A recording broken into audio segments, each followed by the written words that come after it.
Bon, je vous remercie de me donner la parole. Donc après la dangerosité dans la sphère familiale et dans le milieu éducatif, on va aborder maintenant une question qui paraît peut-être plus évidente pour tout le monde, qui est la dangerosité en milieu professionnel, puisque depuis quelques années, quand même, on dit toujours la souffrance au travail. On a l'impression qu'il n'y a plus aucun plaisir à travailler et que le travail ne serait plus que souffrance, en tout cas, c'est ce qu'on a l'air de dire de plus en plus. Le sujet interpelle un petit peu parce qu'en milieu professionnel au singulier, ça peut paraître un petit peu bizarre puisqu'il y a quand même des milieux professionnels très très différents et c'est ce que vous verrez avec les différentes interventions qui nous sont proposées.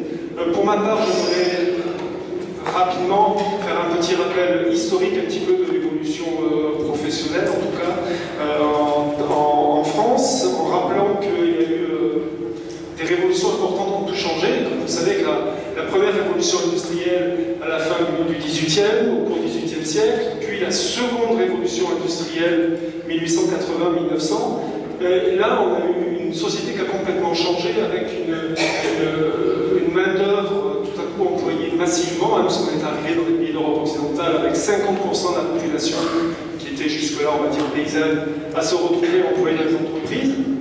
Et puis là, on a de nouveau des révolutions importantes. 1990, années 90, la révolution numérique. Et puis aujourd'hui, je crois qu'on est au cœur de l'actualité avec la révolution de l'intelligence artificielle qui va de nouveau complètement changer notre société, mais également le travail. La révolution industrielle a changé énormément la relation des gens au travail et l'évolution professionnelle avec la dangerosité. Je vous donne un exemple d'évolution. La société Renault, que nous connaissons tous, en 1898, il y avait 6 ouvriers chez Renault. Quand même pas beaucoup. 15 ans plus tard, seulement 15 ans plus tard, il y avait 4500 ouvriers. Là, vraiment, on peut mesurer l'évolution. Et ces chiffres-là sont ridicules à côté de l'Allemagne, parce que dans la même période, au début du XXe siècle, la société Krupp, qui travaille dans l'acier, donc qui était au cœur de ce nouveau monde professionnel, employait 180 000 personnes en Allemagne, et Siemens, vous connaissez ce qui existe toujours, 153 000 personnes. Donc, évidemment, il a fallu protéger tous ces salariés à travers l'Europe et même aux États-Unis. Et ça a entraîné une législation du travail nouvelle et importante et une protection du travail. Pour faire simple, entre les trois différents pays principaux, vous avez l'Allemagne avec toutes les lois de l'époque de Bismarck, donc des années 1880 et suivantes, qui viennent protéger, créer des assurances pour la vieillesse, la maladie et les accidents du travail. Il n'y a pas le chômage, mais on parle déjà d'accidents du travail. Et ce régime-là va durer quand même une cinquantaine d'années, parce que ce sont les nazis qui vont y mettre fin en supprimant le syndicalisme et la protection du travail en 1933, et ce sera remis simplement après la guerre. À côté de ça, vous avez les Anglais qui ont créé un système d'assurance et de protection, alors, sur des modalités totalement différentes, mais ce n'est pas l'objet ici, pour protéger et assurer la santé et le chômage, et pas les accidents du travail. Ça date de 1911, donc il y a un peu plus d'un siècle. Et la grande protection sociale allemande, c'est les années 1945 avec Beveridge, qui va inspirer également ce qui va se faire en France. Alors en France, il y a eu des grèves très importantes dans les débuts des années 1900 pour justement la protection. Et les gens faisaient des grèves pour avoir une meilleure hygiène et sécurité au travail, donc lutter déjà ou contester déjà contre la dangerosité du travail avec une loi. Ronan Bénoré va y revenir, mais la loi de 1898 sur les accidents du travail et les réformes de 1945 qui vont protéger notamment les accidents du travail. Vous voyez, en France c'est 1945 et en Allemagne c'était 1880, donc on n'était pas vraiment à la pointe du progrès dans ce domaine.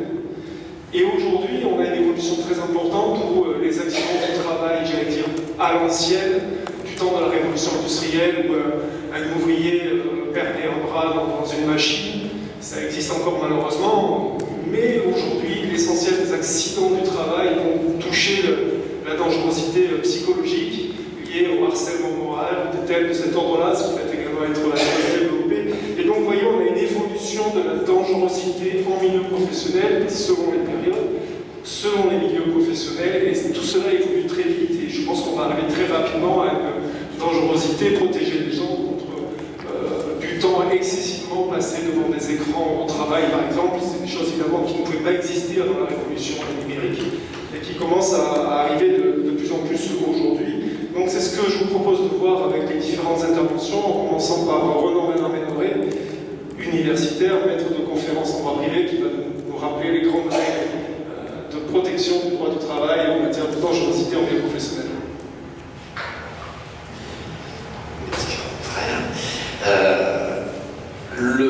L'enjeu, donc, tout d'abord des remerciements pour l'invitation de la part des organisateurs pour ce très beau thème sur 2 journées. C'est tout à fait ambitieux. Nous, on a s'interrogé sur l'aspect professionnel, et si je reprends la documentation de présentation, on indique l'enjeu de s'interroger sur l'émergence de la dangerosité. Alors, sur le monde professionnel, autrement dit sur le travail, l'origine même du nom, on le connaît, on sait que ça vient en fait d'un instrument de torture du Moyen-Âge, le tripalium.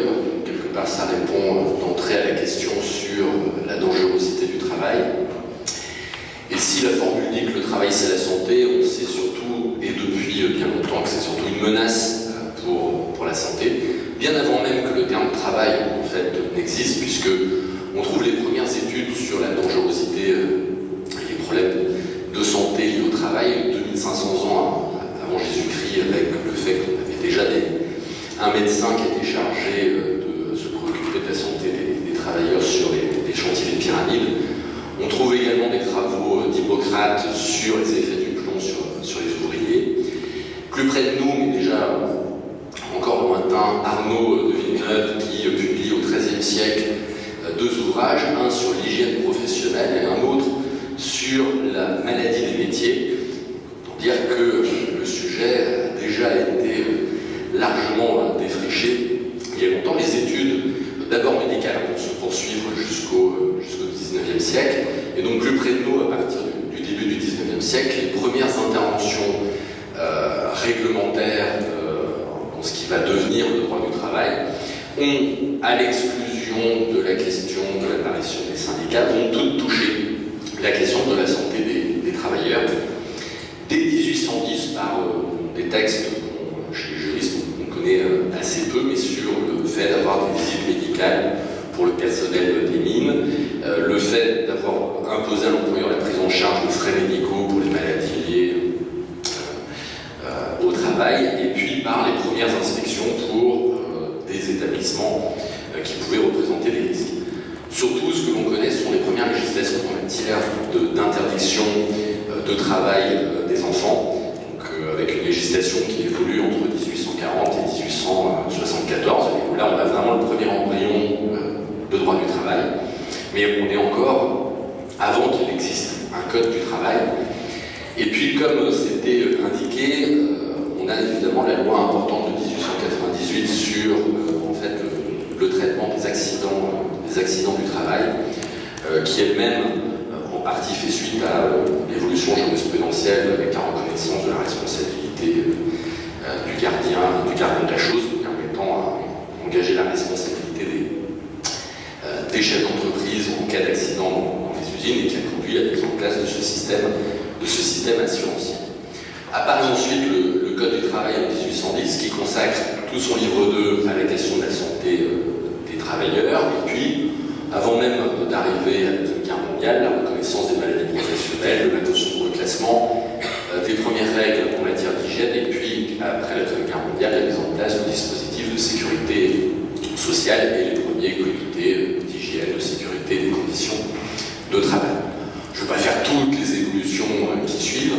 Ensuite, on a eu, au cours du temps, toujours des avancées et des réglementations supplémentaires. Ce qui est à retenir, c'est que, en fait, après la mise en place de la sécurité sociale, la question finalement de la santé s'est trouvée avoir un domaine spécial à côté du droit du travail. Et d'ailleurs, on le voit, on a d'un côté un code du travail, d'un autre côté un code de la sécurité sociale. Les juridictions séparées, le Conseil de prud'homme d'un côté, l'ex-TAS devenu le pôle social du TGI, devenu le tribunal judiciaire. Mais au résultat, la question de la santé est devenue une question de spécialistes. Ça n'était plus au cœur de la préoccupation des employeurs.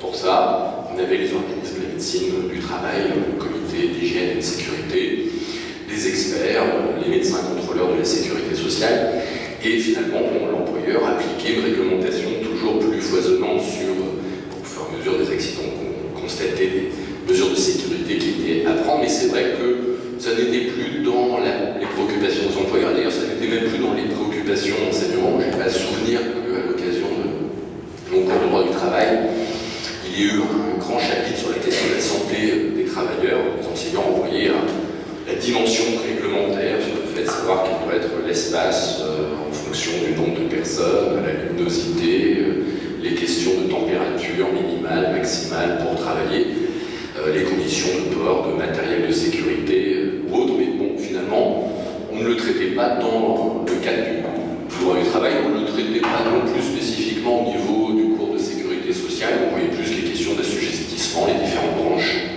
de sécurité sociale, dont celle effectivement des accidents du travail, des maladies professionnelles, mais finalement assez brièvement par rapport aux problématiques quand même certainement plus actuelles à l'époque, de questions d'assurance chômage d'un côté, de questions de retraite aussi de l'autre. Mais la santé des travailleurs est revenue, c'était dans l'introduction, est revenue sur le devant de la scène et est redevenu un sujet central de préoccupation pour les employeurs au début des années 2000. Plusieurs raisons à cela. Alors, on va faire un peu la chronologie. Le premier phénomène, ça a été la mise en place en 2001 du document unique d'évaluation des risques. En quoi ça consiste?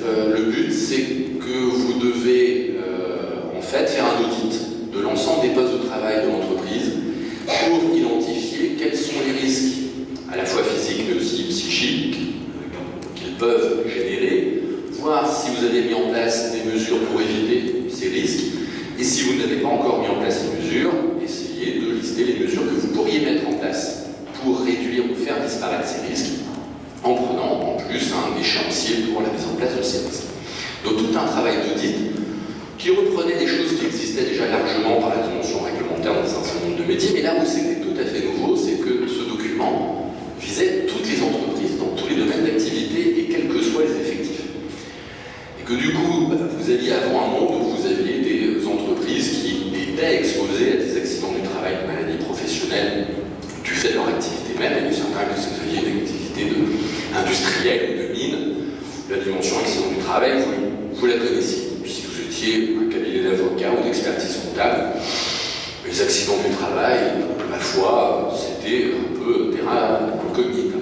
Sauf que là, tout le monde a pu s'interroger sur est-ce que tel ou tel poste, celui de la secrétaire, du comptable, du manutentionnaire, de mon assistant, quels sont les dangers qu'il représente. Donc, une première prise de conscience, mais surtout, cet intérêt va se développer à partir de 2002. Plusieurs phénomènes en 2002. La première, c'est l'introduction de la notion de harcèlement moral par la loi de modernisation sociale de 2002.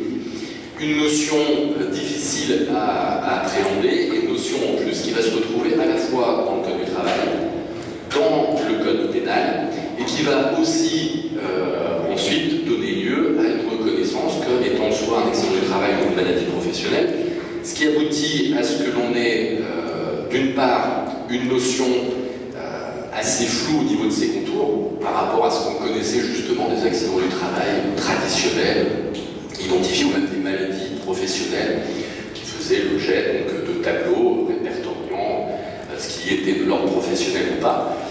Là, le domaine est beaucoup plus flou, et avec en plus ce problème de compétence entre trois juridictions qui peuvent avoir des appréciations assez différentes d'une même notion, parce que les préoccupations comme les régimes probatoires ne sont pas les mêmes au niveau du pénal, la Conseil de prud'homme, ou de ce qui était à l'époque le texte.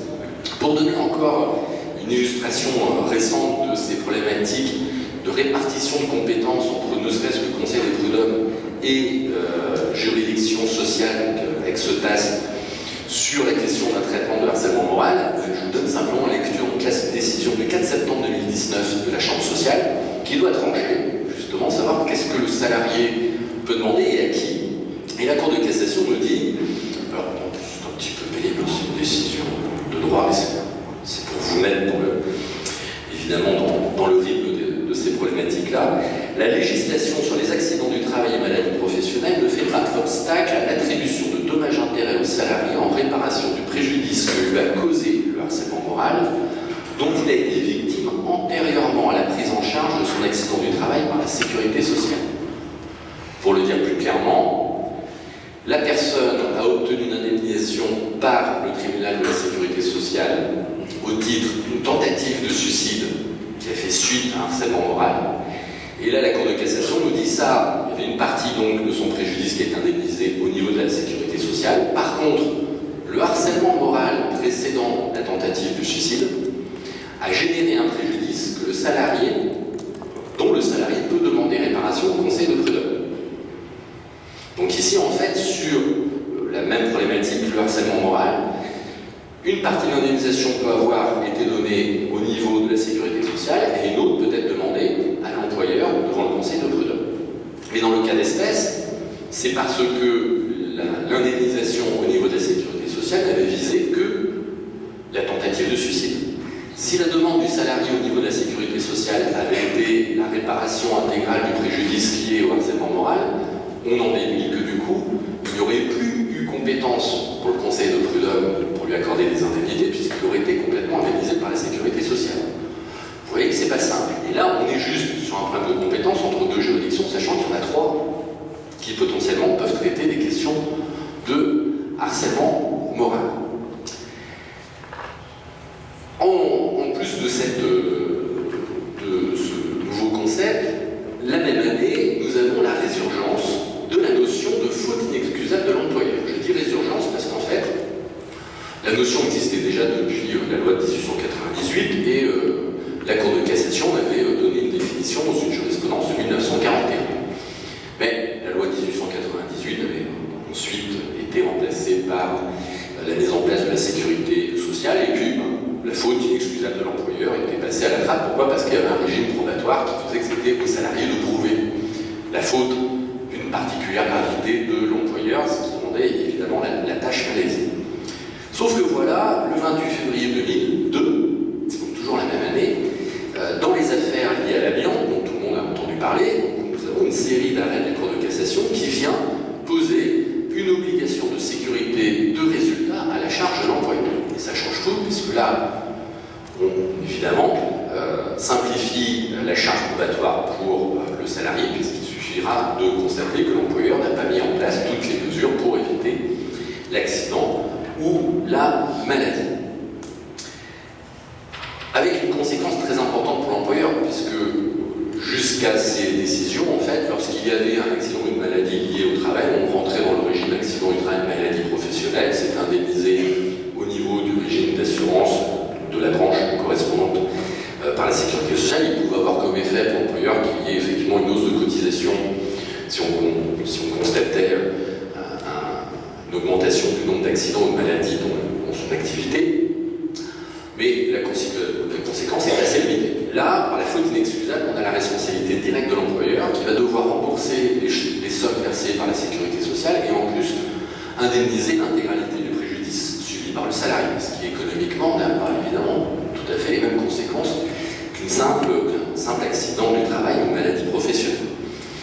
Pire encore, en fait, c'est du côté de ceux qui en 2002 voient ces notions apparaître, c'est que en fait la combinaison harcèlement moral et obligation de sécurité de résultat a donné lieu à une solution jurisprudentielle très largement critiquée du 3 février 2010 qui, à l'occasion d'une situation de harcèlement moral entre salariés, donc un salarié A harcèle un salarié B, le salarié B se plaint à son employeur, conformément à la législation applicable, prend les sanctions à l'égard du salarié A, donc remplit bien son obligation d'employeur de sanctionner le harcèlement, mais le salarié B fait valoir que ça a été, le harcèlement est une atteinte à sa santé et qu'à partir du moment où il a été harcelé, la santé n'ayant pas été garantie par l'employeur, c'était la responsabilité de l'employeur. Et la Cour de cassation dit oui, effectivement, il y a un manquement à l'obligation de sécurité de résultat de l'employeur.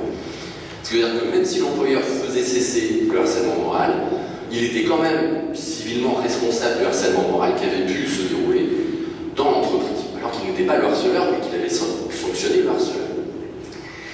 Cette position a été critiquée parce que finalement ça déresponsabilisait les entreprises. Inutile de mettre en place une quelconque mesure contre le harcèlement, parce que de toute façon à la fin on sera systématiquement responsable. Alors il a fallu du temps à la Cour de cassation pour revenir à quelque chose de plus aisément gérable en pratique, et on a deux décisions qui ont fait un peu marcher en arrière. Une première du 25 novembre 2015 et surtout une du 1er juin 2016, parce que celle-là porte sur une question de harcèlement moral, qui écarte le fait qu'il y ait automatiquement responsabilité de l'employeur pour dire voilà, l'employeur peut s'exonérer de sa responsabilité. En principe, si un harcèlement moral dans le cadre du travail, il est responsable. Mais il peut démontrer qu'il ne l'est pas si, il montre qu'il a mis en œuvre toutes les mesures de prévention possibles, et que deux, évidemment, il a sanctionné les comportements de harcèlement. Ce qui veut dire qu'il faut des mesures de prévention. En pratique, c'est-à-dire une formation du personnel sur les problématiques de harcèlement, et deux, lorsqu'un harcèlement advient, sanctionner le harceleur et faire cesser le harcèlement. Et là, du coup, il n'y a plus de responsabilité de l'employeur. Mais il reste tout de même que, dans la majorité des cas, on a cette situation d'obligation de sécurité à l'égard de l'employeur et de prendre toutes les mesures de prévention pour éviter les atteintes à la santé du salarié et plus spécifiquement éviter des situations de harcèlement. Et ces deux avancées de 2002, elles sont plus complétées par quelque chose qui a priori est sans lien, c'est aussi l'application des lois en matière de réduction du temps de travail. On a les deux lois Aubry, une de 98 et une de 2000, qui aboutissent à ce qu'en 2002, toutes les entreprises, différence de date d'application entre les entreprises de plus de 20 et de moins de 20, toutes les entreprises passent normalement aux 35 heures, en tout cas c'est leur référence légale. Avec l'idée que les salariés qui avant travaillaient 39 vont désormais travailler 35, mais toujours payés pour 39 heures. La réaction des employeurs, ça a été, écoutez, moi si je vous paye le même prix, c'est pour que vous fassiez le même travail. Donc, ce que vous faisiez en 39, maintenant vous allez le faire en 35. Moi j'ai respecté la loi, et vous, économiquement, vous respectez l'idée de l'utilité économique de votre emploi. Alors ça aboutit, on l'a constaté, à des blocages des salaires pendant une dizaine d'années, et ça aboutit aussi à un développement de pression sur les salariés qui demandaient donc plus de productivité à l'égard des salariés. Donc on avait concomitamment l'apparition de ce nouveau concept, le harcèlement moral, cette idée que l'employeur était systématiquement responsable de la santé des salariés, ou en tout cas devant prendre toutes les mesures de prévention pour éviter les atteintes à la santé des salariés, et en même temps, une attitude des employeurs qui, pour conserver leur productivité, mettait plus de pression sur les salariés pour obtenir plus de résultats. Ceci aboutissait au développement encore d'un autre concept, celui du burn-out, avec lequel évidemment les juristes ne sont pas forcément très à l'aise. Alors le terme lui-même est identifié en 1969, il commence à faire l'objet d'écrits en France au début des années 2000, dès 2000. Vous voyez que là encore on se retrouve toujours avec le même point de départ.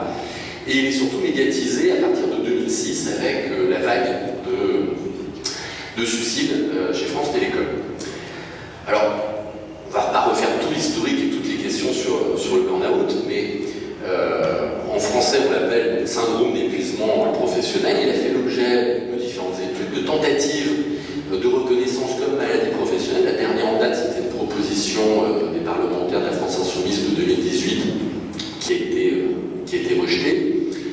Et ce syndrome est assez protéiforme et il est parfois aussi difficile à distinguer d'autres maladies comme la dépression, des phénomènes aussi d'anxiété.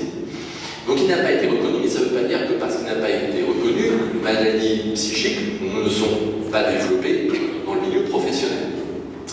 En fait, cette dimension psychique, prise en compte des maladies psychiques dans le milieu professionnel, a commencé en 2008 et s'est surtout faite en 2015 avec la loi Rebsamen, qui prévoit justement la reconnaissance comme maladie professionnelle de maladies psychiques, et le décret de 2016 qui a simplifié aussi leur reconnaissance.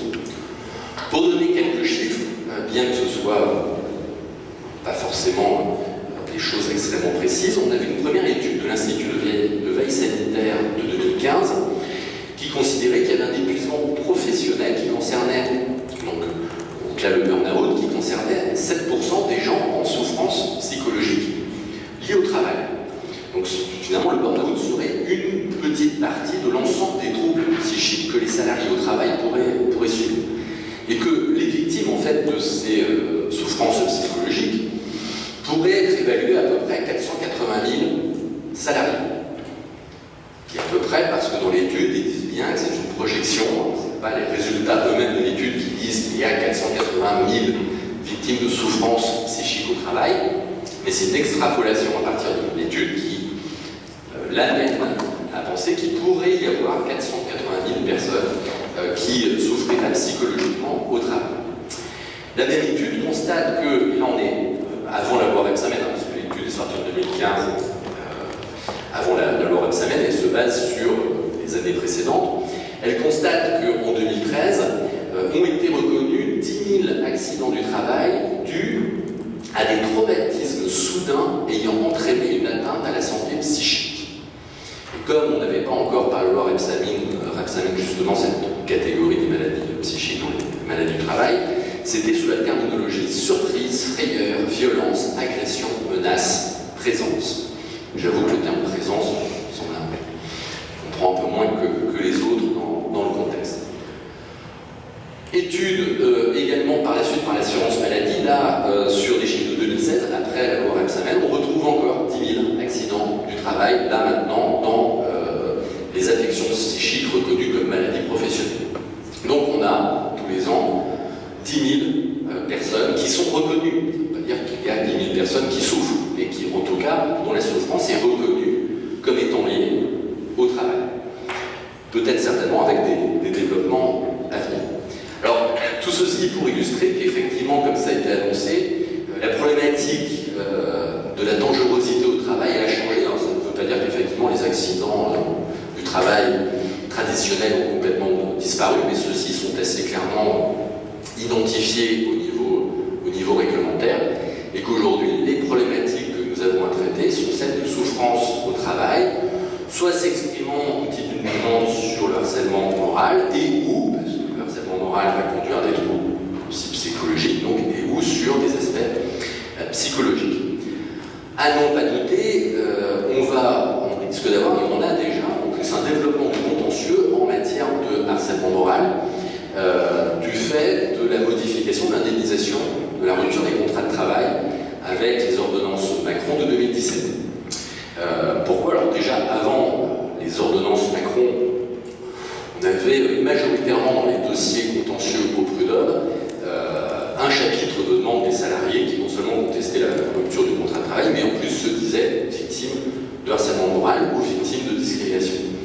On constate là très récemment que ça devient quasi systématique aujourd'hui lors des saisines de conseil de prud'homme, parce que comme les barèmes Macron sont devenus beaucoup moins favorables aux salariés que précédemment en termes de mensualité d'indemnisation, évidemment on essaye d'échapper à l'application de ce barème Macron.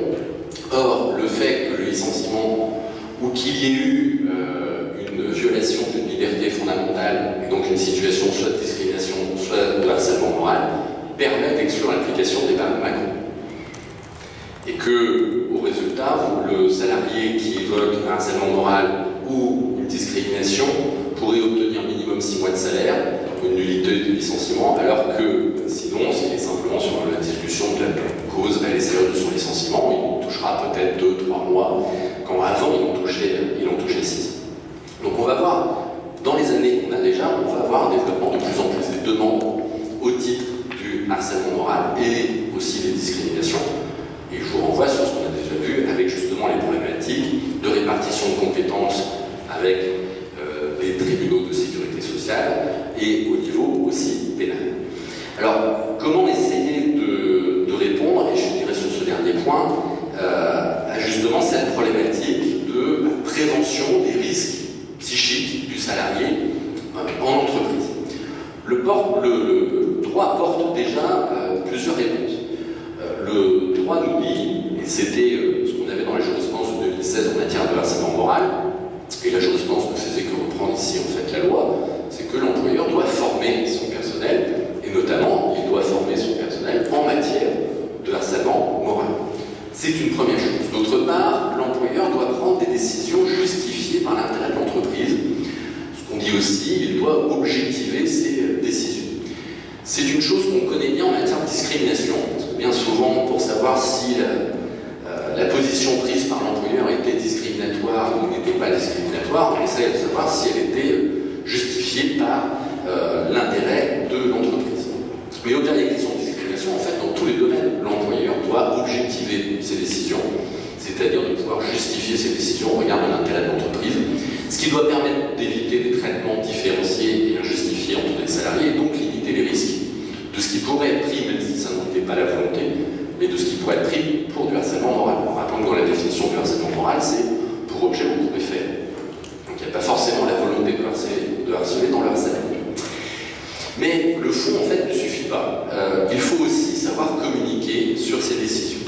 Alors ça, c'est pas écrit dans le Code du travail, c'est pas une obligation de l'employeur, mais d'expérience, on se rend compte que une décision, si bonne soit-elle, si elle n'est pas explication destinataire, risque de ne pas être comprise, et cela va générer une inquiétude et finalement une méfiance de la part du salarié.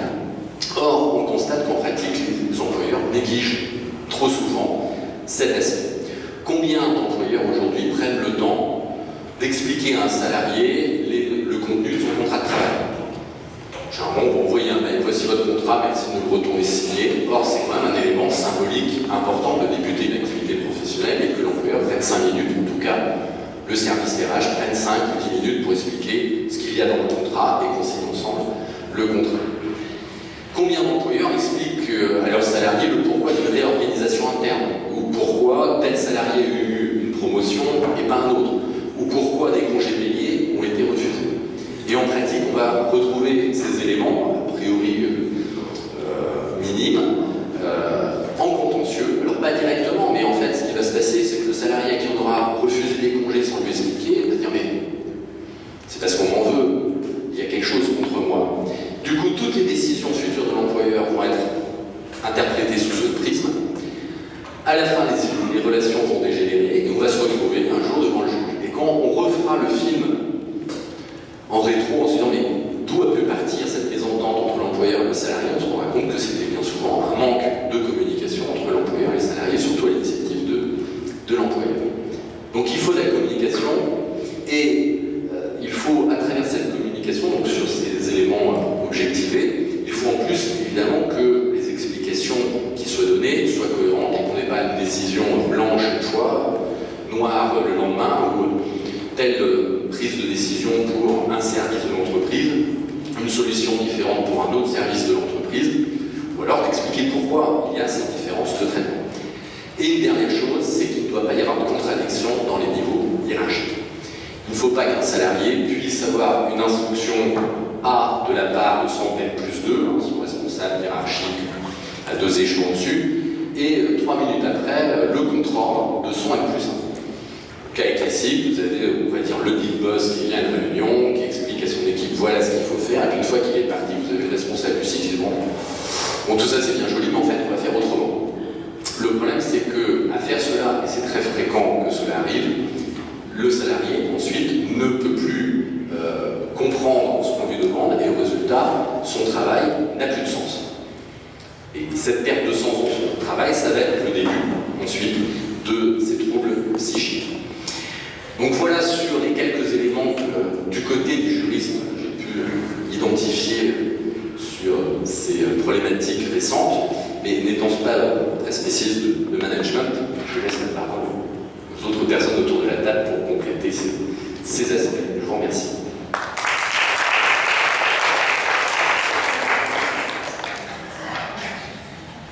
Mon cher confrère, votre casquette d'avocat a été super plus grande que votre casquette universitaire, parce que vous avez été un petit peu long, et les avocats sont en général un peu plus longs que les universitaires.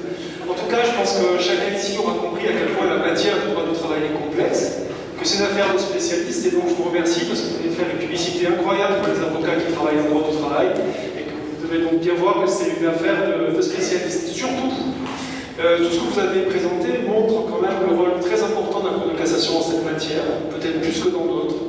On a une cour de cassation qui interprète énormément les textes de loi, ce qui crée aujourd'hui une grande insécurité juridique pour les salariés, mais surtout pour les employeurs. Et ça pose question parce que les employeurs sont soumis à de nombreuses obligations que M. Pierre Mercader va nous présenter. Vous avez la chance d'avoir ici à nos côtés le directeur adjoint du pôle du travail de la DIET, ce qui signifie, pour ceux qui ne sont pas habitués à ce genre de terme, l'inspection du travail. Hein, c'est comme ça. Et vous voyez que les choses ne sont pas toujours linéaires, puisqu'il est assez rare d'avoir un représentant de l'inspection du travail assis à côté de deux avocats en droit du travail. On est plutôt opposés d'habitude. C'est un peu exagéré. En tout cas, je suis triste que dans les formations de droit, dans les universités, on ne parle pas du droit de la santé et de la sécurité au travail. C'est quand même un angle mort du droit, et pourtant l'activité des services d'inspection du travail, lorsqu'on intervient dans les entreprises, c'est la problématique première. Les conditions de travail, l'organisation du travail, le temps de travail, la sécurité, l'hygiène, etc. C'est quand même les points les plus importants. Alors, donc je vais essayer d'être un peu plus concis. J'aborderai les choses peut-être sous un autre angle, pour dire qu'en droit du travail, puisqu'on est un peu sur la spécificité de travail, les notions de danger et de risque sont peut-être un petit peu différentes que dans les autres matières. Bon, le danger, c'est la propriété intrinsèque d'un produit, d'un équipement ou d'une situation qui peut susceptible d'occasionner un dommage à l'intégrité physique ou mentale d'un salarié. C'est cette définition de l'INRS qui fait autorité en matière de santé et sécurité au travail. En droit du travail, dans les entreprises, on parle plus de risque que de danger. Parce que, bon, des dangers, on a, je veux dire, à tous les coins de chaque atelier, de chaque bureau. Donc, c'est plutôt la notion de risque qui nous préoccupe. Le risque, lui, il se caractérise par contre par l'éventualité, plus ou moins probable, d'une rencontre entre le salarié et le danger auquel il est exposé. Donc, on est plus sur la définition des probabilités. Et donc, quand on va évaluer les risques, qui est l'obligation qui a été rappelée au travers du document unique, eh bien, il va falloir identifier les dangers et les traduire en risques analysés sous plusieurs angles. La gravité potentielle du danger, la durée, la fréquence de l'exposition, et puis éventuellement le nombre de salariés qui sont exposés. Donc, le travail d'évaluation des risques du chef d'entreprise, il va être basé là-dessus. Concrètement, et c'est vrai que c'est une obligation qui est assez récente, hein. C'est une révolution pour nous, hein, d'ailleurs, pour les services. La notion d'évaluation des risques, elle est intervenue par le biais d'une directive européenne en 89, qui s'est traduite par une obligation de documents écrits en 2001, mais c'est une révolution parce que jusqu'à maintenant, toute la législation du travail contre les accidents du travail et les maladies professionnelles consistait à prescrire en fait des solutions techniques à des problématiques concrètes. On disait, et on dit toujours d'ailleurs, toutes ces obligations réglementaires, elles perdurent malgré cette obligation d'évaluer les risques.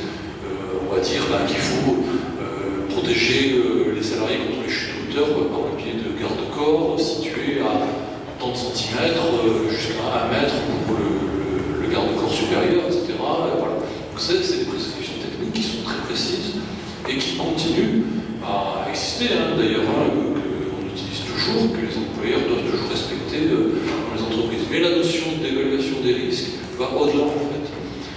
Et c'est celle-là aussi un peu qui fonde quelque part l'obligation de sécurité de résultat dont vous avez parlé, dans la mesure où un chef d'entreprise, un employeur, lorsque survient un accident du travail notamment, ou une maladie professionnelle, il doit être en capacité de démontrer qu'il a bien tout mis en œuvre, et notamment déjà analyser la problématique et essayer donc de mettre en œuvre des mesures de prévention pour éviter cet accident.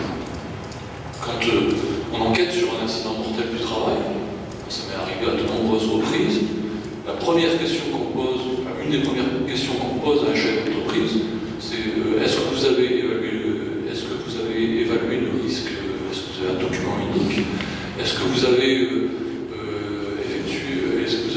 rempli vos obligations en matière de plan de prévention sur un chantier par exemple, sur un chantier de bâtiment, etc.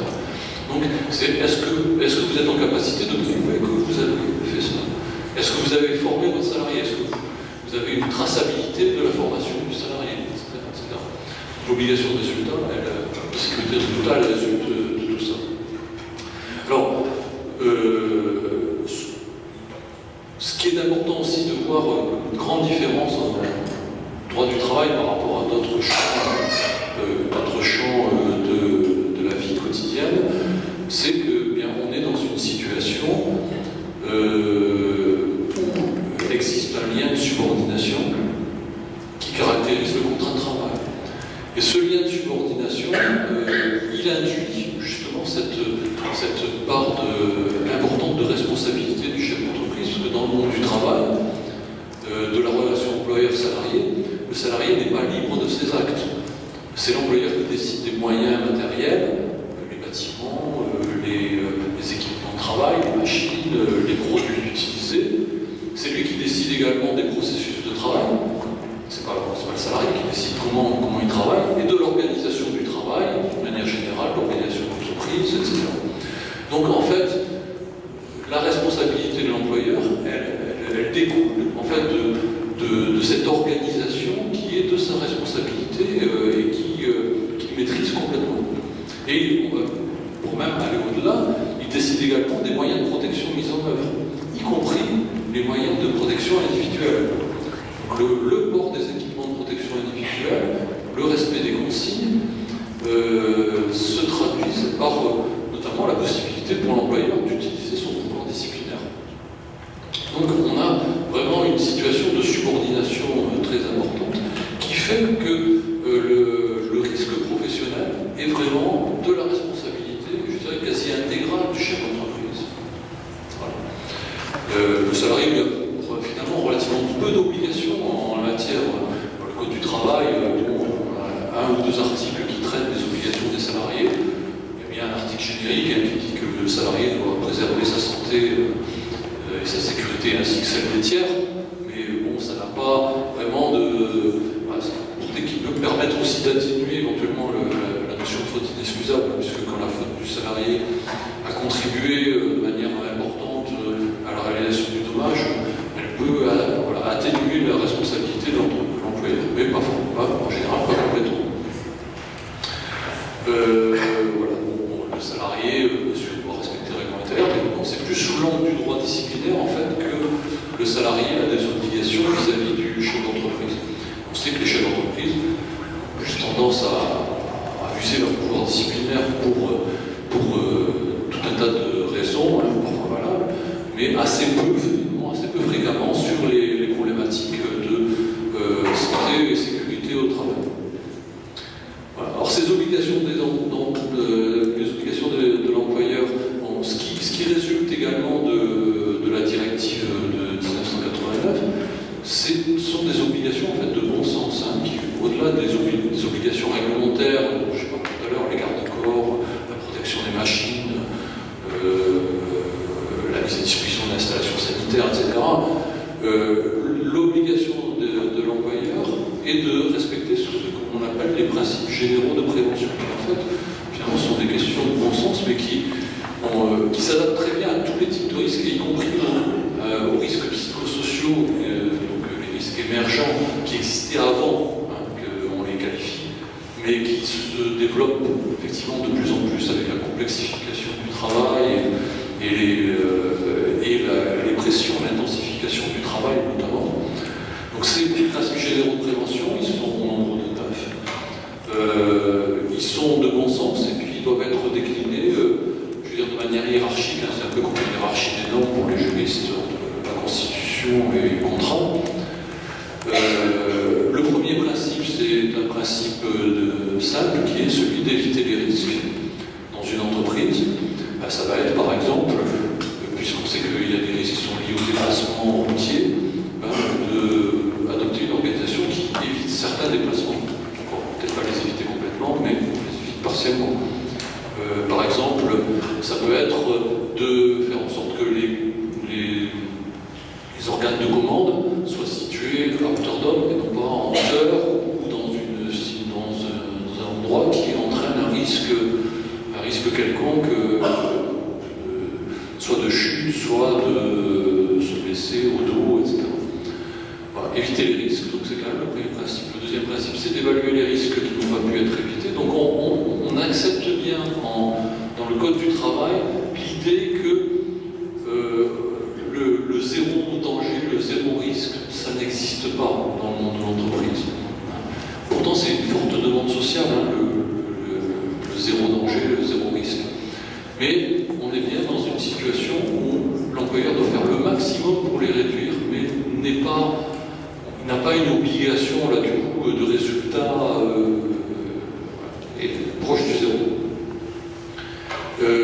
Autre principe, combattre les risques à la source, c'est-à-dire d'intégrer la prévention des risques dans la conception des équipements et des bâtiments.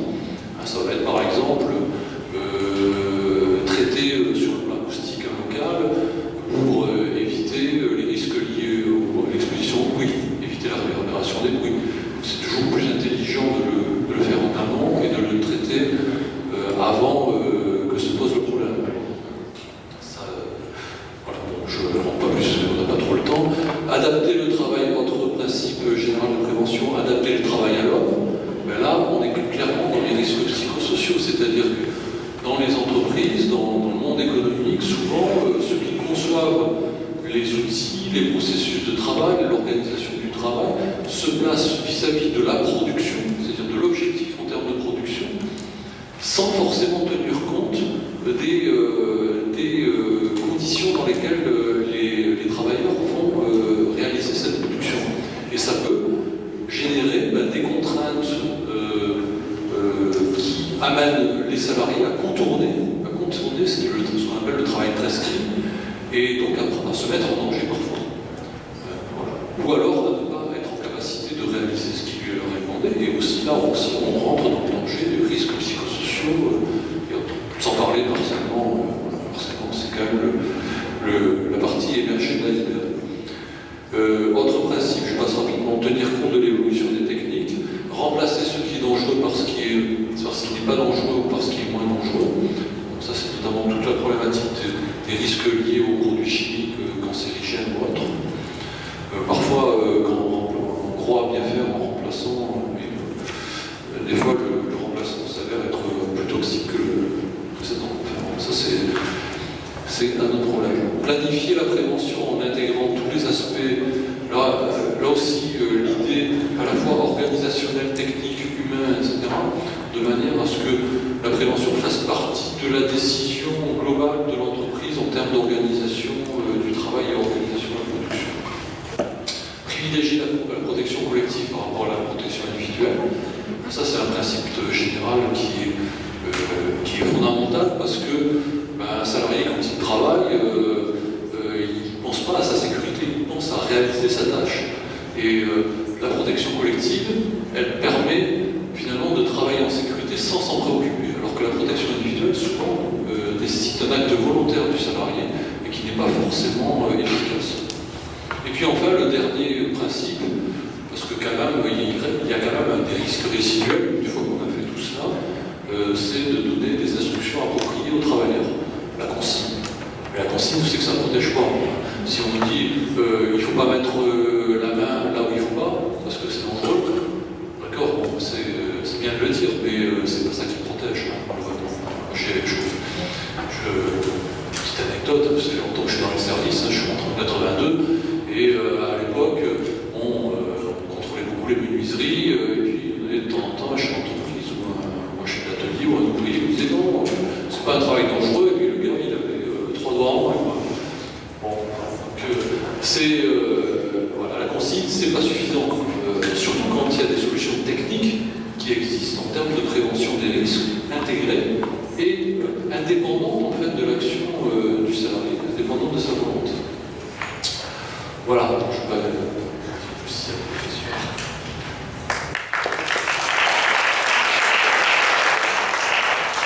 Merci pour toutes ces explications qui étaient, je pense, très claires.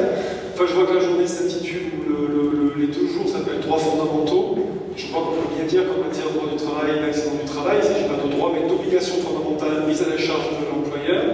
Vous avez bien parlé de responsabilité quasi intégrale du chef d'entreprise, et aujourd'hui on parle quand même d'obligations de sécurité de résultats. Donc en fait, pour faire simple, devant les juridictions, en pratique, quand vous avez un accident du travail, ce sera la responsabilité de l'employeur, sauf cas très exceptionnel.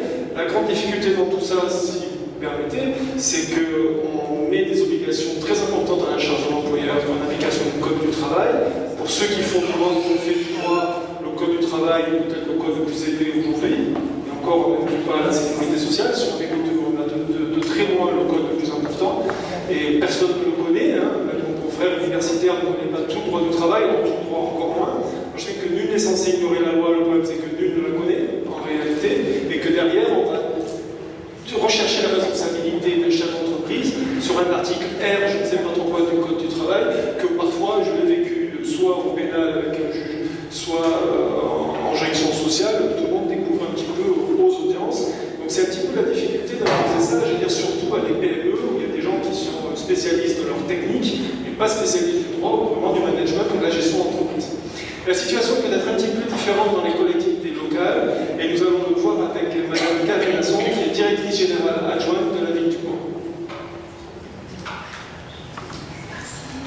Merci de nous accueillir au niveau de la fonction publique territoriale. Et c'est la première question que je me suis posée quand on m'a demandé d'intervenir pour cette table ronde. C'est est-ce qu'il y avait vraiment une différence entre la fonction publique territoriale et le privé? Alors, je ne suis pas allée sur Google parce que je suis un peu vieux jeu, mais aussi quand même un petit peu. Mais au final, j'ai eu une réponse très vite, après quelques secondes de réflexion, et je me suis dit, c'est la même chose. C'est la même chose quand on est élagueur en commune, quand on est élagueur dans une entreprise de jardinage, la personne est exposée exactement au même risque, de même que les personnes qui travaillent sur la voirie ou qui travaillent dans les cuisines, ce sont exactement les mêmes risques. Donc pour moi, il n'y a pas de différence entre le public et le privé, même si on a, Madame Payette, ma collègue du département, va vous l'expliquer, on a quand même un arsenal qui est spécifique à la territoriale juridique, mais on s'appuie, qui est essentiellement tiré du Code du travail, et on s'appuie également des articles du Code du travail pour compléter ce que disait mon voisin de l'autre côté. Les dangers et les risques, je ne vais pas faire de différence entre le danger et le risque. Pour le propos qui va suivre, c'est exactement pour nous, au niveau de la territoriale, des situations qualifiées de dangereuses, avec les conséquences sur lesquelles on va essayer d'agir en tant qu'employeur, en tant que RH, puisque j'ai un profil, je suis issue des ressources humaines. Donc vous voyez, les conséquences, ça peut aller jusqu'au décès. Alors peut-être pour démarrer, quelques petites statistiques au niveau de la territoriale, je ne vais pas trop vous abasourdir avec ça, mais enfin, les absences pour raison de santé, on l'a remarqué, sont plus nombreuses dans les communes que dans les autres types de collectivités. C'est la région qui détient le pompon, enfin la bonne médaille en termes d'absentéisme. Et puis on a remarqué également que c'était dans les communes les plus grandes où se produisait le plus d'accidents. Donc 67% des accidents se produisent dans les communes, et en général, ce sont des communes qui ont plus de 500 agents au total, donc au niveau national. Et puis, les accidents concernent plus souvent les fonctionnaires que les contractuels. Je sais également pour quelles raisons ça concerne plus les hommes que les femmes, mais quand les femmes sont concernées, elles ont une moyenne de jours d'arrêt plus élevée. Alors on s'est interrogé au niveau des collectifs de direction de savoir pourquoi c'était les femmes qui étaient plus nombreux. Parce qu'en général, dans les collectivités, on est à effectif égal, 51% d'hommes, 49% de femmes et inversement.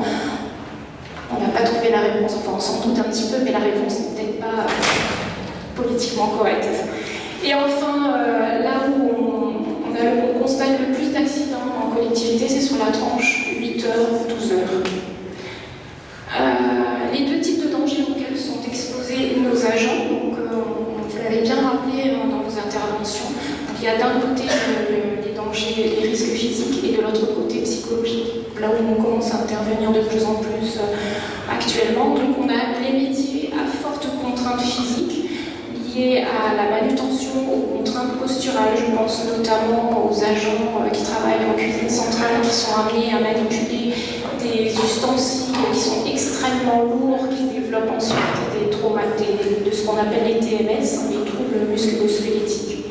Vous avez ensuite des métiers avec maniement d'outils ou de produits potentiellement dangereux. C'est par exemple dans les communes, ce sont des agents qui sont chargés notamment de plus en plus maintenant de la démoustication, mais pas seulement, qui interviennent au niveau des écoles pour lutter contre les rats, par exemple, qui sont amenés à manipuler des produits dangereux. Et puis des métiers à contrainte organisationnelle, le travail isolé, par exemple les agents qui travaillent dans les déchetteries souvent se retrouvent tout seuls sur leur poste et isolés, loin de leurs collègues, en horaire décalé, en horaire de nuit, notamment les gardiens de nuit par exemple, avec des amplitudes de travail importantes ou des déplacements à répétition. C'est le cas des coursiers, des chauffeurs, voilà. Ensuite, sur l'aspect psychologique, vous l'avez bien rappelé, je ne vais pas m'apesantir, mais au niveau de la territoriale, on a un aspect qui est particulier, ce sont les métiers en contact avec la population. Je sais qu'il y a des personnes de l'IRTS, c'est ça. Donc principalement, c'est les assistants sociaux qui sont confrontés à ces risques, parce qu'il y a beaucoup d'agressions en fait. Mais ce sont les métiers toujours en contact avec la population, donc les accueils dans les médiathèques, etc. Et ce qui revient de plus en plus souvent, ce sont, ce qui est un peu paradoxal, c'est les pompiers qui sont confrontés à beaucoup d'agressivité de la part de la population, alors qu'ils viennent pour sauver les vies, mais ils se retrouvent à être caillassés et agressés verbalement par la population qui vient sauver. Enfin, on parlait tout à l'heure du burn-out, c'est de surcharge de travail, de management d'équipe tendu et des conflits relationnels. Voilà. Sur les typologies de risques, alors bizarrement, ce ne sont pas les métiers qui sont les plus exposés à des risques que l'on croit dangereux, mais c'est souvent les chutes ou les glissades de plein pied. Donc c'est les accidents qui apparaissent le plus dans les statistiques. Voilà. Au niveau des conséquences, on a des conséquences qui peuvent aller jusqu'au décès, mais donc c'est les congés maladie, les accidents de travail, l'usure professionnelle, on parlait de TMS tout à l'heure, le stress, la souffrance au travail, les addictions. Je vais parler du burn-out, mais actuellement on travaille aussi sur ce qu'on appelle en anglais le burn-out, le brown-out, désolé pour mon accent, je ne suis pas très Frenchy, mais c'est assez particulier. Vous avez parlé, ce qui m'a interpellé tout à l'heure, de la notion de sens. Je ne sais plus qui c'est qui disait ça, de sens au travail. Beaucoup de fonctionnaires se posent la question du sens et se retrouvent finalement sans motivation pour continuer et puis tombent malades au final. Donc c'est ce volet-là qui est de plus en plus prégnant, puisqu'on sait pertinemment les métiers qui sont à risque. Vous avez suffisamment développé. En revanche, tout ce qui touche à la souffrance au travail, c'est très subjectif, ça dépend des individus, ça dépend de leur personnalité, ça dépend de la façon dont ils vivent les choses. Et au final, on a du mal à cerner ce risque-là.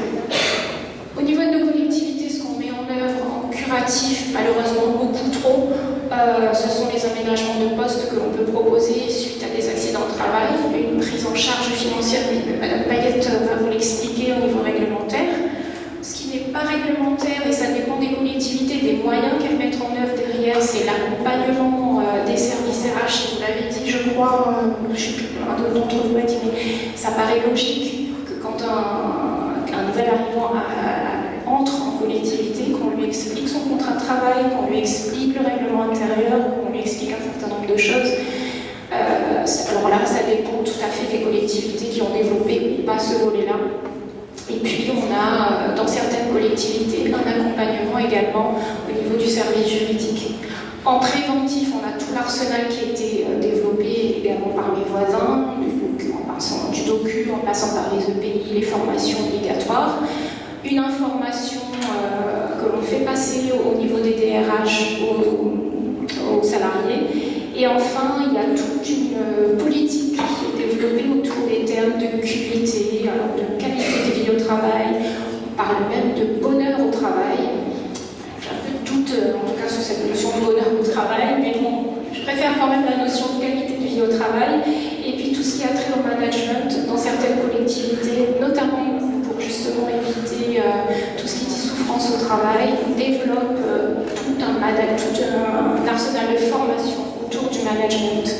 Et je vous le disais tout à l'heure, il y a des situations qui sont connues. Par exemple, là, je prends l'exemple des lagueurs, parce que chez nous, à la ville du Nord, on est connu pour son avis beaucoup, on a beaucoup des lagueurs. Donc là, évidemment, le risque, il est connu, tout comme Tintin quand il va être brûlé sur le bûcher. Et puis, je vous disais, il y a d'autres situations qui sont beaucoup moins perceptibles. On ne sait pas trop comment ça peut dégénérer, ou pas d'ailleurs. Donc, voilà les enjeux de la prévention. Je vous l'avais expliqué, les 9 principes de la politique de prévention. Et là, il y en a peut-être certains d'entre vous qui connaissent. Les enjeux, ils sont d'abord et avant tout humains. On a l'homme qui est derrière tout ça. Évidemment économique, quand on paye quelqu'un qui est en arrêt maladie, donc il n'est pas sur son poste de travail. Ce sont des sous pour l'entreprise, pour la collectivité, qui partent dans le vide, entre guillemets, pour l'employeur. Juridique, évidemment, et c'est Madame Payet qui va vous l'expliquer. Et enfin, managérial, parce qu'à un moment donné, c'est l'homme qu'il faut mettre au travail. Et je ne sais pas, vous l'avez également développé. En collectivité, on est tous acteurs de la prévention, depuis l'agent jusqu'à l'autorité territoriale. Donc, et vous l'avez rappelé, le principe de la faute inexcusable, tout ça, le volet juridique. Alors, nous, on milite au niveau de nos collectivités pour développer une vraie politique de sécurité et de protection de la santé, parce qu'il y a encore des choses à développer. Vous l'avez dit, c'est depuis 2001, mais il y a encore des collectivités qui n'ont pas de document unique. Donc, malheureusement, parce qu'elles n'ont peut-être pas les moyens de recruter un préventeur, ou parce qu'à un moment donné, ce n'était pas la priorité, même si derrière, il y a des obligations. Donc, et puis, il faut également mieux repérer les situations à risque qui ne sont pas mesurables immédiatement. Donc, parce que trop peu, en tout cas au niveau des collectivités, on a encore trop peu d'accidents qui se produisent et qui ne sont pas déclarés. Parce que les gens ne connaissent pas la procédure, parce qu'ils ne savent pas leurs droits, parce qu'ils n'ont pas été suffisamment informés. Donc la communication, évidemment, effectivement, est très importante. Voilà, je ne vais pas être très longue sur la fonction publique territoriale, puisque ma collègue reprend toute la partie juridique sur l'après, le curatif.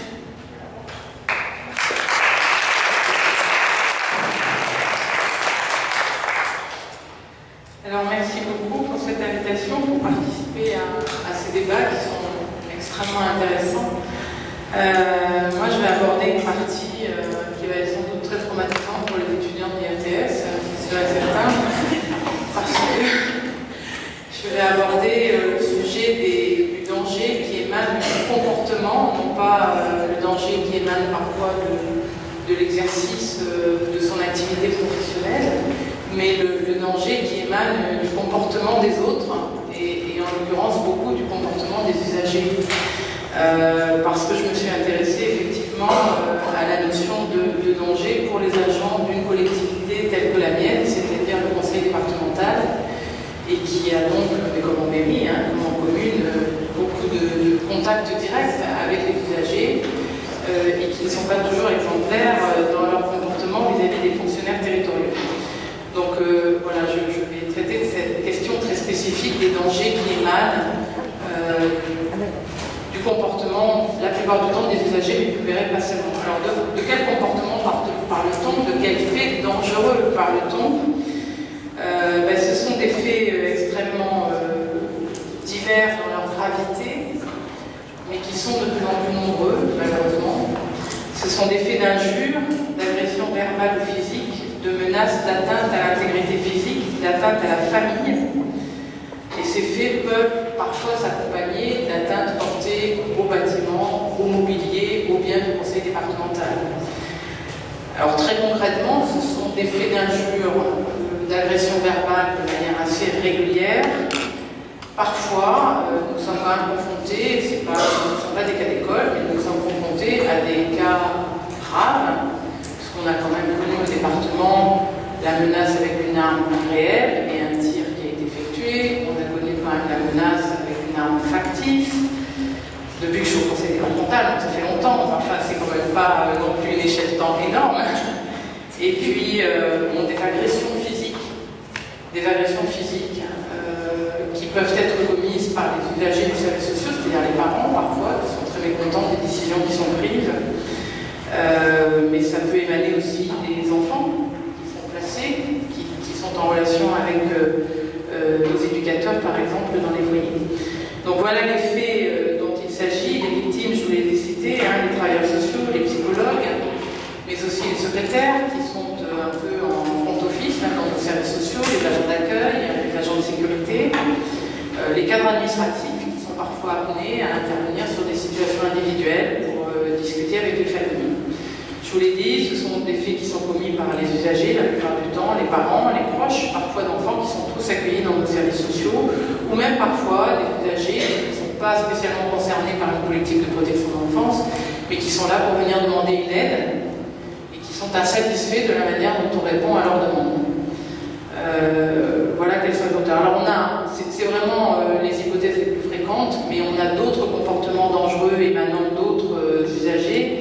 Ce sont notamment les agents qui interviennent sur le réseau routier, parce que les gens ne supportent plus de voir la circulation interrompue ou des travaux, et donc ils en viennent à menacer les agents routiers, à les insulter au passage, à les menacer avec leur véhicule, de leur foncer dessus, à ne pas respecter la signalisation. Ce sont autant de comportements dangereux pour les agents qui interviennent sur les routes. Et alors on a des cas beaucoup plus rares, Dieu merci, et beaucoup plus compliqués à résoudre juridiquement. Ce sont les comportements dangereux entre agents. Ça arrive parfois, avec des comportements extrêmement différents. Ce peut être des injures, bien sûr, ça arrive parfois, des menaces, et ce peut être aussi des comportements de harcèlement. Effectivement, et vous verrez qu'on ne les traite pas du tout de la même manière. Alors tous ces actes, tous ces comportements excessivement dangereux pour le fonctionnaire constituent bien sûr des atteintes aux libertés fondamentales. C'est bien sûr une atteinte à la sécurité des personnes. C'est aussi bien sûr l'atteinte au droit que l'on a d'exercer ses missions de service public dans des conditions de sécurité. Souvent les actes qui sont commis, notamment parfois sous la colère, qui sont quand même commis dans les services sociaux, servent à intimider le fonctionnaire. Il y a parfois des actes violents aussi, de menaces, qui servent à intimider d'autres catégories de fonctionnaires pour tenter d'obtenir un certain nombre d'avantages ou un certain nombre de décisions favorables. Donc voilà, je peux réclamer pour cette partie la reconnaissance par les usagers de nos services publics de leurs devoirs, c'est-à-dire qu'ils reconnaissent à la fois le respect des lois, le respect des institutions. Ils font preuve quand même d'un manque de civisme, d'un manque de civilité évident. Ce sont autant de comportements qui constituent une atteinte aux droits fondamentaux des fonctionnaires territoriaux dans le cadre de l'exercice de leur fonction. Alors que doit-on faire? Que peut faire l'administration face à cette situation de danger auxquels sont exposés nos fonctionnaires territoriaux? Ce sont des obligations légales, évidemment. Alors la première, je ne l'aborde pas parce que ça pourrait durer des heures. C'est un domaine extrêmement étendu mais extrêmement intéressant et qui, chez nous, Dieu merci, est extrêmement rare. Comme quoi les fonctionnaires font quand même toujours face, quelles que soient les situations. C'est le droit de retrait. Vous savez que lorsqu'un fonctionnaire est exposé, un salarié est exposé à une situation de danger, avec des caractéristiques et des conditions légales évidemment, que le danger soit grave et imminent pour sa vie, pour sa santé, à ce moment-là, il a le droit d'exercer son droit de retrait, de quitter son lieu de travail. Et pour nous, dans certaines situations, les travailleurs sociaux notamment demandent à être déchargés des dossiers dont ils ont la charge. Mais c'est extrêmement rare. On le rencontre très très rarement. En règle générale, les travailleurs sociaux continuent à s'occuper des situations pour lesquelles ils ont pu connaître des moments particulièrement difficiles. Donc, l'autre obligation légale, l'obligation légale qui est vraiment à la charge de la collectivité employeur, c'est la mise en œuvre de la protection juridique, effectivement. Alors moi, j'appartiens à la direction des affaires juridiques. Nous en faisons beaucoup. En 2019, ça peut vous sembler des chiffres pas très importants, mais c'est beaucoup dans une activité et par rapport au nombre de fonctionnaires que nous avons, c'est que nous avons véritablement instruit et pris des mesures pour 31 situations de demande de protection juridique. Ça suppose, vous verrez, qu'il y a quand même des faits relativement graves. En 2018, c'était 25 dossiers de protection juridique. Beaucoup de fonctionnaires ne font pas la démarche de demander la protection juridique. Ils peuvent être exposés à des situations violentes. Ils ne vont pas forcément demander à ce que la protection juridique soit mise en œuvre. Ils l'apprécient en fonction des situations particulières qu'ils ont à gérer. Aussi bien les travailleurs sociaux d'ailleurs que les agents sur les routes, que d'autres cadres, que les agents des services. Tout le monde ne demande pas la protection juridique dès lors qu'il a été exposé à une situation de violence ou de menace. Alors la protection juridique, elle est parfaitement bien définie pour ce qui est des fonctionnaires territoriaux dans la loi du 13 juillet 83, vous savez, qui fixe le statut de la fonction publique territoriale, et qui nous dit ceci: la collectivité publique est tenue de protéger le fonctionnaire contre les attaques volontaires à l'intégrité de la personne, les violences, les agissements constitutifs de harcèlement, les menaces, les injures, les diffamations ou les outrages dont il pourrait être victime sans qu'une faute personnelle puisse lui être imputée.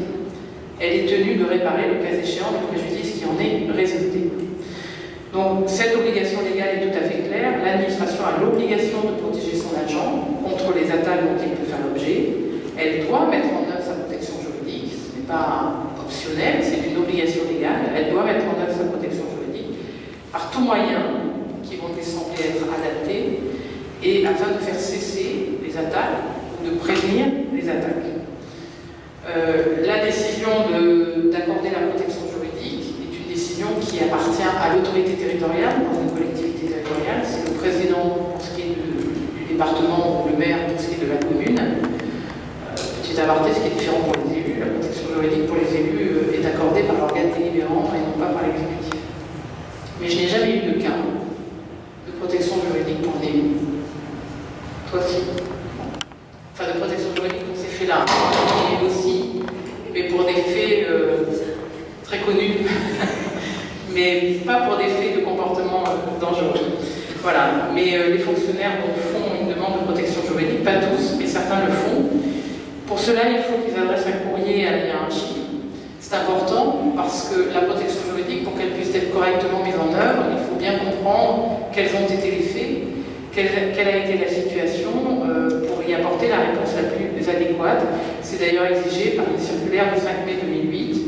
Le fonctionnaire doit adresser une demande juridique motivée en décrivant de la manière la plus précise possible les faits dont il a été victime. Alors que se passe-t-il une fois qu'une demande de protection juridique est accordée? Je vous disais, c'est une obligation légale, c'est pas au choix de l'autorité territoriale. Donc dans 95% des cas, la protection juridique est accordée parce que les faits ne font pas l'ombre d'un doute. Ce sont des faits d'injures, d'agression physique, de menaces, etc. Donc bien évidemment, je vous expliquerai ensuite comment elle sera mise en œuvre. Dans quelques cas, elle est refusée malgré tout, parce que parfois des fonctionnaires peuvent se sentir victimes d'une menace ou d'une injure, et ce n'est en réalité juridiquement pas le cas. Ça peut être un mouvement d'humeur, mais parfois les conditions de la protection juridique ne sont pas remplies, auquel cas nous n'accordons pas la protection juridique. Et dans quelques cas relativement rares, on sursoit un peu à statuer, c'est-à-dire qu'on ne lui fait ni une décision d'octroi de la protection juridique, ni une décision de refus. On considère que l'agent, s'il s'estime véritablement victime de faits de nature pénale, ce dont on doute, nous déjà un petit peu pour ne pas accorder la protection juridique. Mais libre à lui quand même d'engager une procédure judiciaire, et s'il engage la procédure judiciaire, de nous tenir informés, de telle façon que nous puissions, en fonction de l'évolution de la procédure judiciaire, intervenir dans le cadre de la protection juridique des agents. Voilà pour ce qui est du cadre. Alors, que fait-on lorsque nous sommes confrontés à des demandes de protection juridique, à des situations de cette nature? L'administration est libre de déterminer les mesures qu'elle va mettre en œuvre pour que la protection juridique corresponde le mieux à la situation. Donc dans un certain nombre de cas, assez fréquemment d'ailleurs, c'est une réponse matérielle, c'est-à-dire que nous sécurisons les locaux, parce que ce sont encore une fois souvent les services sociaux, donc ils sont après bien connus, donc nous sécurisons les services, nous aménageons les locaux, notamment au niveau de l'accueil, pour éviter que des intrusions dans les services puissent véritablement se répéter, que des comportements trop violents puissent être commis au sein même des services. Et nous dotons de plus en plus les services de vigile nous avons de plus en plus d'agents de sécurité, je pense que comme dans les communes, pour essayer de canaliser un peu les usagers violents dès le stade de l'accueil. Nous invitons aussi les fonctionnaires à rencontrer le psychologue du travail, donc là c'est plutôt une réponse humaine. Ils sont de toute façon toujours en contact avec les collègues, c'est-à-dire par exemple au niveau de la direction des affaires juridiques, systématiquement nous nous mettons en relation avec les fonctionnaires concernés. Nous avons une première approche pour leur demander de nous expliquer ce qui s'est passé. Nous leur expliquons en quoi consiste la protection juridique, de façon à ce qu'ils puissent bien comprendre ce qu'on va pouvoir leur proposer, et on discute avec eux de ce qu'ils souhaitent voir mis en œuvre. Parce que souvent, comme je vous le disais, les travailleurs sociaux notamment connaissent très bien leurs agresseurs, ce sont parfois des parents, et donc ils sont le mieux à même de nous dire ben voilà ce qu'il est opportun de faire pour que ce genre de comportement ne se reproduise pas. Donc il y a un échange avec le psychologue du travail et il y a un échange avec des agents de la direction des affaires juridiques pour qu'il y ait déjà une approche humaine auprès du fonctionnaire qui a été victime. Et ensuite il y a la réponse juridique. La réponse juridique elle est variable selon la situation. Dans l'hypothèse où le fonctionnaire lui-même a déposé plainte, c'est une hypothèse extrêmement fréquente. Donc dans l'hypothèse où le fonctionnaire lui-même a déposé plainte, eh bien le département s'associe également à la plainte, il écrit au parquet, il explique les circonstances de l'agression, de la menace, et il se déclare également partie civile, parce que le département subit quand même un préjudice qui résulte de ces situations. Il y a un préjudice financier, c'est pas seulement les dégradations, mais lorsque les agents sont victimes d'agressions de cette nature, ils sont souvent en accident du travail, et le département réclame aux auteurs de ces agressions la restitution du coût des arrêts de travail. Donc nous sommes partie civile, dans la quasi-totalité des cas, aux côtés du fonctionnaire, nous participons à l'audience aussi, aux côtés du fonctionnaire qui vient par la rarement. Si le fonctionnaire lui-même n'a pas déposé plainte, le département ne peut pas déposer plainte lui directement. On ne le souhaite pas d'ailleurs, parce que le fonctionnaire directement victime ne l'a pas fait. Par contre, on peut, selon la gravité des cas, et c'est là que l'appréciation de l'administration est importante, on peut malgré tout informer le parquet, de façon à ce que si des faits de même nature devaient se produire à nouveau, le parquet soit déjà sensibilisé et pour dire qu'il y a quand même une information que le dossier n'est pas resté complètement, la situation en tout cas grave n'est pas restée complètement sans suite. Et dans tous les cas de protection juridique, avec l'accord du fonctionnaire concerné, mais qui donne systématiquement son accord, nous adressons un courrier à l'agresseur. Et dans ce courrier, il se compose souvent de trois parties très distinctes. D'abord, nous reproduisons in extenso le comportement et les propos qui ont été tenus. On pense, en mettant la personne face à ses propres termes, à ses propres propos, à son propre comportement. Parfois, les usagers agissent au bout de la colère, et quand ils reçoivent un courrier 3 semaines après, ils vont dire « Vous avez dit ça, vous avez fait ça ». On peut espérer que ça provoque un peu de réflexion déjà à leur niveau. Ensuite, c'est la première partie du courrier, on s'attache. C'est pour ça que le courrier motivé du fonctionnaire est important, et la discussion avec le fonctionnaire est aussi importante, pour être très précis sur les faits qui lui sont reprochés. Ensuite, on qualifie ces faits pénalement. On lui dit, voilà, ce que vous avez fait, ça s'appelle de l'injure. De l'injure dans le code pénal, voilà. Et on reproduit l'article du code pénal avec la peine qui est associée pour qu'il ait conscience de la qualification pénale attachée à ces faits.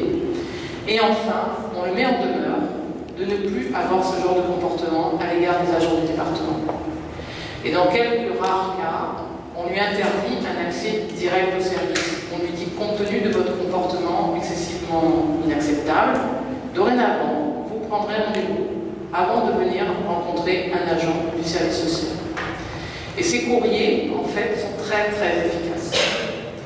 Nous les envoyons dans quasiment toutes les situations, parce que le traitement judiciaire il est aussi extrêmement efficace, mais il arrive longtemps après. Le courrier de mise en demeure, de cesser ce type de comportement, il arrive 3 semaines, 1 mois après les faits. On essaye d'être extrêmement réactif. Et ça n'a jamais produit d'effet négatif. On n'a jamais vu l'usager revenir en disant bah, attendez, qu'est-ce que vous m'écrivez, c'est inacceptable. Au contraire, en règle générale, les gens ne reproduisent pas ce genre de comportement. Voilà, alors, voilà pour ce qui est des situations juridiques les plus classiques. Je vous disais, on a des cas de protection juridique qui sont beaucoup plus embêtantes, où on ne sait pas très exactement si la protection juridique peut être accordée, soit parce qu'on n'est pas sûr que les faits soient constitués, soit parce qu'on n'est pas absolument certain non plus du comportement absolument exemplaire. Est-ce qu'il n'y a pas une faute qui est susceptible d'être mise à la charge du fonctionnaire? Dans ces cas-là, c'est des cas très variables, ça peut être des cas de harcèlement moral. Nous avons des agents, bien sûr, qui demandent la protection juridique puisqu'ils se disent victimes de harcèlement moral, ou même des comportements entre agents dont on n'est pas absolument certain que cela nécessite la mise en œuvre d'une protection juridique, en tout cas en l'état de la connaissance des faits que nous avons au moment de la demande. À ce moment-là, nous engageons une enquête administrative. Donc, nous réunissons un certain nombre de fonctionnaires qui sont chargés de mener une enquête administrative, c'est-à-dire qu'ils vont faire le tour des services, se faire expliquer très exactement la réalité de la situation pour des faits de harcèlement moral. Par exemple, nous allons avoir quelqu'un de la direction des ressources humaines, quelqu'un de la direction des affaires juridiques et quelqu'un de la direction concernée. Et on va entendre les différentes personnes qui sont concernées par ces faits de harcèlement moral. Le supérieur hiérarchique, le N+1, le N+2, les agents. On va vraiment faire l'effort de mener une enquête administrative complète. C'est évidemment pas une enquête judiciaire, on n'a pas les moyens d'investigation. On n'est pas en train de rechercher absolument la manifestation de la preuve. Mais on veut au moins être parfaitement éclairé sur les circonstances, de façon à pouvoir dire à l'autorité territoriale au terme de cette enquête administrative, les faits sont avérés ou alors ils ne le sont pas. Et les faits, il y a bien eu des faits, ils sont qualifiables ou pas de harcèlement moral, donc vous devez accorder la protection juridique ou vous ne devez pas l'accorder parce qu'au terme de l'enquête administrative, il ne nous semble pas qu'il y ait des faits de harcèlement moral. C'est une procédure que l'on met le plus souvent en œuvre. On l'a fait au moins à 2 ou 3 reprises au cours de l'année 2019. Dans des situations différentes. Il y a une hypothèse que je n'ai pas citée parce qu'elle est quand même un peu à la marge, mais elle existe aussi. Je ne sais pas si ça peut être qualifié de comportement dangereux, mais ça déstabilise beaucoup les fonctionnaires. Ce sont les courriers anonymes aussi qui arrivent sur les fonctionnaires territoriaux, qui portent des accusations très graves à l'encontre des fonctionnaires territoriaux, qui parfois d'ailleurs veulent immédiatement partir en diffamation. Et c'est pour ça que dans ces cas-là, nous menons une enquête administrative, parce que les faits, on a eu des faits il n'y a encore pas très longtemps, vous avez des courriers anonymes qui arrivent pour vous dire vous avez tel conducteur de travaux ou tel chef de service qui fait pression sur les entreprises pour pouvoir bénéficier d'un certain nombre d'avantages. Voilà, il a réalisé sa maison et il n'a pas payé un certain nombre d'interventions. Quand vous recevez un courrier anonyme comme ça, vous ne pouvez pas ne rien en faire, mais vous ne pouvez pas non plus présumer de la culpabilité des gens qui sont dénoncés par un courrier anonyme. Donc si le courrier comporte un minimum d'éléments déjà que l'on est en mesure de vérifier comme étant vrai, à ce moment-là on diligente une enquête administrative et ça permet, au terme de cette enquête administrative, à l'autorité territoriale de dire j'accorde ou je n'accorde pas la protection juridique et je mets en œuvre ou pas l'article 40 du Code de procédure pénale, je porte ces faits à la connaissance du procureur ou pas et j'engage ou pas une procédure disciplinaire à l'encontre du fonctionnaire concerné. Donc c'est aussi une mesure que l'administration doit mettre en œuvre parce qu'elle est face à certains comportements qui parfois se révèlent être uniquement des tentatives de pression sur certains agents. Voilà, donc désolé d'avoir abordé des cas un peu traumatisants, mais bon, ce sont typiquement des comportements dangereux à l'encontre des fonctionnaires territoriaux. Merci.